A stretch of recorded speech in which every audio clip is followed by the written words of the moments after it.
अगर मैं आपसे कहूं कि अब ईरान की ओर सैकड़ों भारतीय जहाज रवाना हो चुके हैं, अरे लेकिन समझ नहीं आ रहा ना कि हथियार सप्लाई करने के लिए, कि लड़ाई करने के लिए, या फिर सामान को लाने के लिए, या क्रूड ऑयल, तेल या गैस लाने के लिए।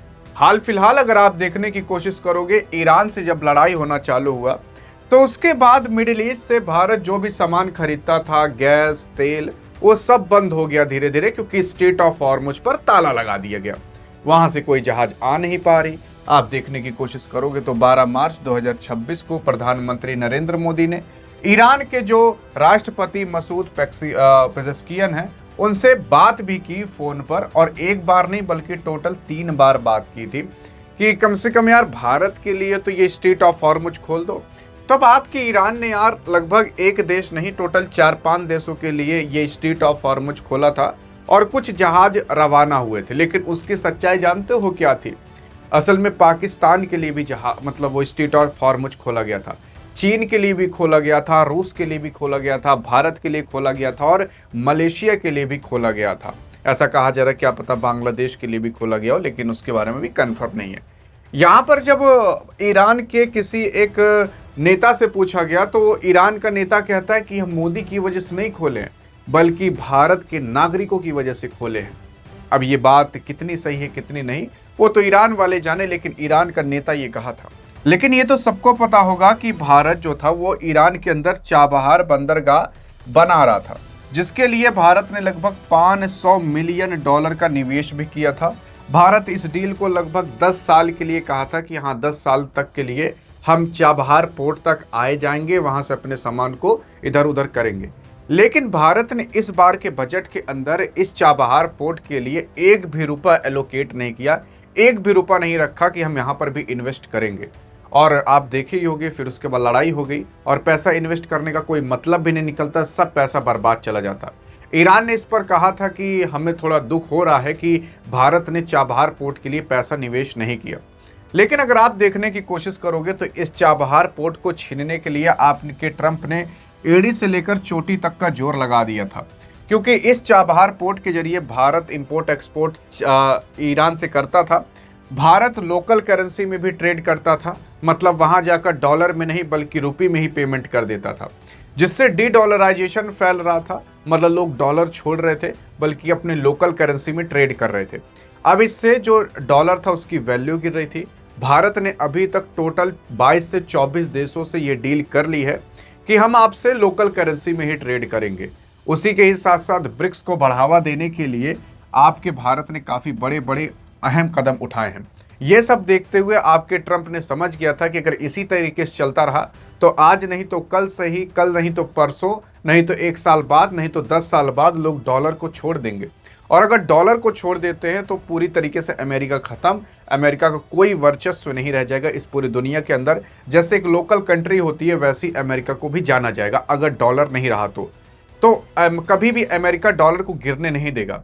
इसी वजह से आप देखोगे भारत से उसने चाबहार पोर्ट छीनने के लिए बहुत ज़्यादा जोर किया, मतलब अन्य तरीके के षड्यंत्र और बाकी अन्य चीज़ें की, लेकिन भारत ने तब भी उस चीज़ को बरकरार रखा। लेकिन एट द एंड जब युद्ध चालू हो गया तब तो युद्ध में तो देखो, जैसे कहा नहीं जाता कि गेहूं के साथ घुन भी पेरा जाता है, वैसे अगर भारत चाबहार पोर्ट पर गया होता तो भारत भी वहां पर, मतलब भारत के भी सैनिक क्या पता मारे जाते, क्योंकि वो सब भी बर्बाद हो गया मिसाइल के कारण। चाबहार पोर्ट कहाँ है? देखो ये है आपका प्यारा सा भारत, ये है भारत का मतलब इंडिया है। और भारत जो था वो यहाँ से लेकर ये जो ईरान है, ये ईरान जो यहाँ पर आपको दिख रहा है, यहाँ पर कहीं भारत ने चाबहार पोर्ट बना कर रखा था। ये चाबहार पोर्ट से भारत इधर पूरा मिडिल ईस्ट के अंदर जा सकता था, भारत यहाँ से अफगानिस्तान की ओर जा सकता था और भारत यहाँ से पाकिस्तान पर भी नज़र रख सकता था। ये चाबहार पोर्ट भारत के लिए काफ़ी ज़्यादा इंपॉर्टेंट था, लेकिन ये चाबहार पोर्ट धीरे धीरे भारत से छूटता चला जा रहा है। अब युद्ध अगर शांत हुआ तो उसके बाद देखना होगा कि भारत क्या इस चाबहार पोर्ट को वापस लेने की कोशिश करेगा कि नहीं। लेकिन अगर आप देखोगे तो इस युद्ध के अंदर अभी क्या हो रहा है और भारत चाबहार पोर्ट क्यों नहीं ले पा रहा। यहाँ पर ईरान जो है वो कहाँ कहाँ पर अटैक कर रहा है, इराक में, कुवैत में, बहरीन में, कतर में, सऊदी अरब में, यूएई में, ओमान में, और उसी के साथ साथ इजराइल में तो अटैक कर ही रहा है। लगभग एक साथ वो 8-9 देश पर हमला कर रहा है और अकेले खड़ा हुआ है। इसके साथ मैं आपको बता दूं कोई इसका साथ नहीं दे रहा। मतलब वैसे तो रूस, चीन और बाकी अन्य देश दे रहे हैं, लेकिन अगर कह दे कि इनके साथ डायरेक्टली अगर कोई लड़े तो डायरेक्टली कोई नहीं लड़ रहा। जैसे कि इजराइल और अमेरिका डायरेक्टली लड़ रहे हैं, वैसे ईरान केवल अकेले लड़ रहा है। और वो ईरान केवल एक देश पर नहीं बल्कि कईयों देश पर हमला कर रहा है, और ये कह करके कि जो अमेरिका के सैन्य अड्डे हैं उस पर हम हमला कर रहे हैं। इस तरीके से भी पूरा युद्ध चल रहा है। लेकिन इसमें लोग भारत को भी लेकर कुछ प्रेरणा चालू की हैं। क्या प्रेरणा चालू की उसके बारे में चर्चा करते हैं, और अभी आप जानकर हैरान हो जाओगे कि भारत इन सब कंट्रियों से कितनी बड़ी बड़ी डीलें किया करता था। लगभग भारत ये खाड़ी देशों से 4 बिलियन, हाँ जी हाँ, 4 बिलियन डॉलर का एक्सपोर्ट किया करता था भारत, यहाँ पर केवल एक्सपोर्ट, जिसमें मशीनरी चीज़ें थी, खाने पानी पीने वाली चीज़ें थी, कपड़ा लत्ता वाली चीज़ें थी, और बाकी अन्य चीज़ें थी जो भारत एक्सपोर्ट किया करता था। वो सब अभी रुक चुका है। क्यों? क्योंकि यहाँ पर अगर आप देखोगे तो ये स्ट्रेट ऑफ हॉर्मुज है, ये बंद हो गया है। भारत यहीं से पहुँचाया करता था यहाँ पर, अब ये बंद हो गया है, तो इसकी वजह से भारत को भी दिक्कत हो रही है। भारत का लगभग अभी वहाँ पर 28 जहाज फंसा हुआ है स्ट्रेट ऑफ हॉर्मुज में, और 800 से ज़्यादा भारतीय जो नाव चलाते हैं या जो रहते हैं उस पर, वो फंसे हुए हैं। कहाँ पर? हॉर्मुज पर। और हॉर्मुज पर अगर फंसे हुए हैं तो कहाँ पर? यहाँ पर फंसे हुए हैं। भारत के कई जहाज थे जो कि अभी वहाँ से निकल चुके हैं, लेकिन कुछ ऐसे जहाज हैं जो अभी भी स्ट्रेट ऑफ हॉर्मुज यानी कि हॉर्मुज जल डमरू मध्य पर फंसे हुए हैं। अगर आप देखने की कोशिश करोगे तो 2021 में चीन और ईरान ने 25 साल के लिए सहयोगी समझौते के लिए डील की थी, जिसके लिए आपके चीन ने कईयों अरबों रुपए यहाँ पर निवेश करने की बात भी की थी। तभी से लेकर अभी तक चीन और ईरान में काफ़ी अच्छी खासी दोस्ती है। 2021 के अंदर ये डील हुई थी, लेकिन इस युद्ध के कारण ये सब कुछ पूरा चौपट होता हुआ दिखाई दे रहा है। उसी के साथ साथ ईरान ने अगर देखोगे बिजनेस पर लगभग 25% का टैरिफ लगाने की बात आपके अमेरिका ने की थी। अमेरिका ने कहा था कि अगर ईरान से कोई भी बिजनेस करता है तो उसके ऊपर हम 25% का टैरिफ ठोकेंगे। इसी वजह से भारत ईरान से कोई सामान नहीं खरीद पा रहा था, कोई चीज़ ईरान में बेच नहीं पा रहा था, कुछ एक्सपोर्ट या इंपोर्ट नहीं कर पा रहा था। और कुछ समय पहले भारत ईरान से लगभग 9 से 10% तक का तेल खरीदता था, लेकिन इस टैरिफ के कारण भारत वो भी नहीं खरीद पा रहा था। जी हाँ, मतलब अगर भारत के अंदर ना 100 लीटर तेल है तो उसमें से 9-10 लीटर तो केवल भारत ईरान से ले लेता था। इतनी अच्छी दोस्ती और इतनी अच्छी बॉन्डिंग थी। जैसे भारत अभी रूस से लिया करता ना, उससे पहले ईरान से भी ले लिया करता था। लेकिन इस भगवती धर अमेरिका के चलते भाई साहब कुछ नहीं हो पा रहा, सब कुछ बर्बाद होता हुआ दिखाई दे रहा। यहाँ पर अब बहुत से लोगों को भाई साहब बहाना मिल चुका है कि सरकार को कैसों कई कोसें। देखो राजा मोहन भाई साहब, जब इनकी गलती होती है तो ये कुछ बोलता नहीं, लेकिन कोई अगर छोटा सा मुद्दा पा जाते हैं धैक उसको लपेट देते हैं, चाहे मोदी हो चाहे कोई भी हो। देखो ऐसे वक्त पर किसी पॉलिटिशियन के साथ नहीं, ऐसे वक्त पर अपने देश के साथ खड़ा उतरना तो जरूरी है ना यार। चलो मोदी चाहे अच्छा हो चाहे खराब हो, इसकी बात ही नहीं करते, लेकिन भारत तो रहना चाहिए ना। नेता आएंगे जाएंगे, सरकारें बनेंगी बिगड़ेंगी, लेकिन देश तो रहना चाहिए ना। तो कम से कम अभी तो अपने देश के साथ खड़े उतरिए। या कुछ भी बाहर जाकर आप चिल्ला रहे हो भारत के अंदर डेमोक्रेसी नहीं, अरे भारत के बारे में बाहर जाकर कुछ बेइज्जती करने पर मिलेगा? भाई साहब बाहर जाकर हमेशा बेइज्जती करके आएंगे जैसे भारत में कुछ है ही नहीं, भारत का लोकतंत्र खा ले जाएंगे जैसे भारत में कुछ है ही नहीं। तो कम से कम बाहर तो बेइज्जती मत करिए, अंदर जो करना हो करिए। बाहर जाकर बेइज्जती करने में क्या मिलेगा? ये लोग बाहर जाकर बेइज्जती, अब आप खुद सोचिए, भारत ना अभी डेवलपिंग फेज पर है।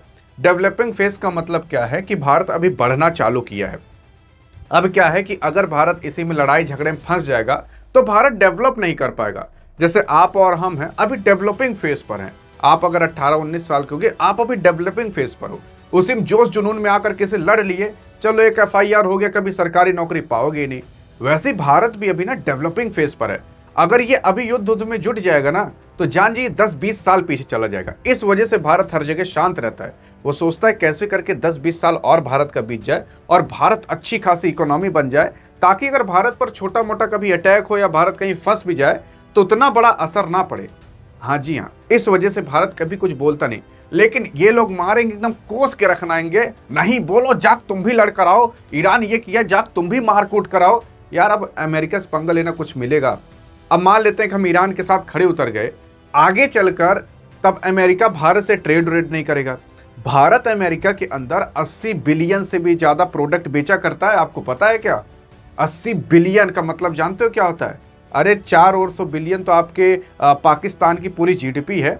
लगभग 80 से 100 बिलियन भारत केवल अमेरिका के अंदर बेच दिया करता है। अब अगर हम ईरान के साथ खड़े उतर गए तो अमेरिका नाराज हो जाएगा, और अगर अमेरिका नाराज हो जाएगा तो हम सामान बेचेंगे कहां? तब जब वो चीज फंस जाएगी तब ये लोग फिर सवाल करेंगे, अरे देखो पहले बेच लेता था, बेच ही नहीं पा रहा है।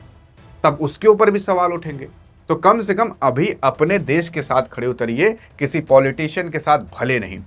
फिर उसके बाद अगर आप देखने की कोशिश करोगे तो यहाँ पर अभी जो ये युद्ध चल रहा है, इसी युद्ध की वजह से पूरा पूरा अभी जो गैस और तेल के दाम बढ़ते हुए आपको दिखाई दे रहे हैं, इन्हीं सब की वजह से। लेकिन अगर आप देखोगे तो इस युद्ध के अंदर केवल अब ईरान अकेले नहीं है। ईरान के साथ अगर अंदर ही अंदर देखोगे ना तो भारत भी ईरान के ही साथ है, क्योंकि भारत ईरान के साथ अच्छी दोस्ती रखना चाहता है, क्योंकि भारत वहाँ पर चाबहार पोर्ट बनाया है। प्लस वहीं से ही भारत पूरे जो उधर वाले देश हैं, खाड़ी देश ना, उसको कनेक्ट कर सकता है। दूसरी चीज, अब ईरान के साथ किंग जोंग उंगा खड़े आ चुका है। किंग जोंग उंगा तो 10 अभी बैलिस्टिक मिसाइल फायर कर दिया था। फिर उसके बाद जो आपका चाइना है, जो रूस है, वो भी साथ आ चुका है। क्यों? ये लोग तो भाई साहब मेडिसिन और बाकी अन्य चीजें सप्लाई कर रहे हैं ईरान के अंदर। और ऐसा भी कहा जा रहा है कि चाइना और रूस आपके ईरान को हथियार भी सप्लाई कर रहे हैं। यार देखो, सब लोग चाहते हैं कि युद्ध कितना दिन तक खींचे, केवल भारत को छोड़कर। ऐसा इसलिए क्योंकि जितना दिन तक आपका ईरान लड़ता रहेगा उतना दिन तक स्ट्रेट ऑफ हॉर्मुज बंद रहेगा। जितना दिन तक स्ट्रेट ऑफ हॉर्मुज ये वाला बंद रहेगा उतना दिन तक यहाँ से तेल ओल नहीं जा पाएगा, और जितना दिन तक तेल नहीं जा पाएगा उतना दिन तक पूरी दुनिया तेल कहाँ से खरीदेगी? ईरान से नहीं, बल्कि खरीदेगी तब आपके रूस से। तो रूस तो चाहता ही है कि इसके पास गोला बारूद हथियार खत्म ना हो ईरान के पास, और ये युद्ध चलता रहे उतने दिन तक लोग रूस से तेल खरीदते रहें। तो ये बेनिफिट है रूस का, इस वजह से रूस ईरान का साथ दे रहा है। अगर ईरान का साथ में रूस का फायदा, देखो यार पूरी दुनिया, ये सिद्धांत है, जिसका जहां फायदा मिलता है वो वहीं जाता है। हाँ जी हाँ, ये सिद्धांत है। लेकिन अभी हाल फिलहाल भारत जो है उसने लगभग 6 वॉरशिप ईरान की ओर भेज दी हैं, जो मैंने आपको शुरुआत में बताया था। ऐसा इसलिए किया है क्योंकि ये देखो, उधर भारत है और इधर स्ट्रेट ऑफ हॉर्मुज है। भारत ने यहाँ स्ट्रेट ऑफ हॉर्मुज पर नहीं भेजा है, बल्कि इस गल्फ ऑफ ओमान पर भेजा है। मतलब भारत के कुछ यहाँ पर इस तरीके से 6 वॉरशिप खड़ी रहेंगी। इसलिए खड़ी रहेंगे क्योंकि भारत के जो अभी फंसे हुए यहाँ पर जहाज हैं, लगभग 28 तो, जब उनको निकाला जाएगा और निकालने के बाद जब यहाँ से आएगी, ताकि भारत की वॉरशिप उन जहाज़ों पर ध्यान रख सके, कोई अटैक ना करे। क्योंकि युद्ध के कारण है ना, कभी कभी लोग किसी भी जहाज पर अटैक कर देते हैं खुंदस के मारा। अब यहाँ पगला पाकिस्तान वो है, वो अटैक कर देगा मान लो भारत के जहाज पर, तो नाम लग जाएगा कि ईरान ने मारकर गिराया, अफवाह फैला दी जाएगी, तो इससे दुश्मनी बढ़ सकती है। लेकिन अगर भारत की वॉरशिप यहाँ पर पहले से तैनात रहेगी तो सब कुछ कंट्रोल में रहेगा और सब कुछ ऑन द वे उसी तरीके से चलता रहेगा। अगर मैं आपको इस मैप में बताने की कोशिश करूं तो देखो, ये है प्यारा सा इंडिया और ये है प्यारा सा पगला पाकिस्तान, सॉरी प्यारा झूठे पगला पाकिस्तान। तो यहाँ भारत जो है वो अपनी यहाँ से ना, यहाँ से यहाँ तक कुछ वॉरशिप उतार देगा। अगर यहाँ से वॉरशिप उतार देता है तो यहाँ मतलब यहाँ से भारत की जहाज यहाँ तक आएगी या यहाँ गुजरात तक जाएगी। तो यहाँ पर अगर भारत की वॉरशिप 6-7 तो खड़ी रहेंगी तो ध्यान रखा जाएगा। ये वॉरशिप यहाँ पर तैनात रखने के लिए भारत ने सन 2019 के अंदर संकल्प मिशन बनाया था, ऑपरेशन मान सकते हो। क्योंकि यहाँ पर पहले भारत जब जाया करता था ना, कुछ समुद्री लुटेरे रहते थे जो भारत के जहाज को लूट लेते थे, और भी अन्य तरीके के थे जिससे दुविधाएं आ सकती थी।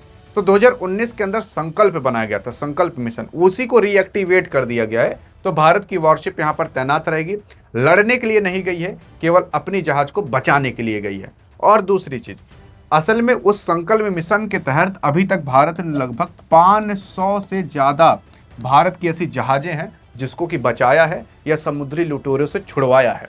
तो ये पूरा का पूरा डाउट था जो आई थिंक आपका क्लियर हो गया होगा। लेकिन अगर ऐसी अधिक इन्फॉर्मेशन चाहिए तो डिस्क्रिप्शन व्हाट्सएप चैनल का भी लिंक है, वहां पर भी इस तरीके की इन्फॉर्मेशन मिलते रहेगी, वहां पर भी आप और हम मिलेंगे। नहीं तो इस वीडियो में तो मिलेंगे, तब तक लिए जय हिंद जय भारत।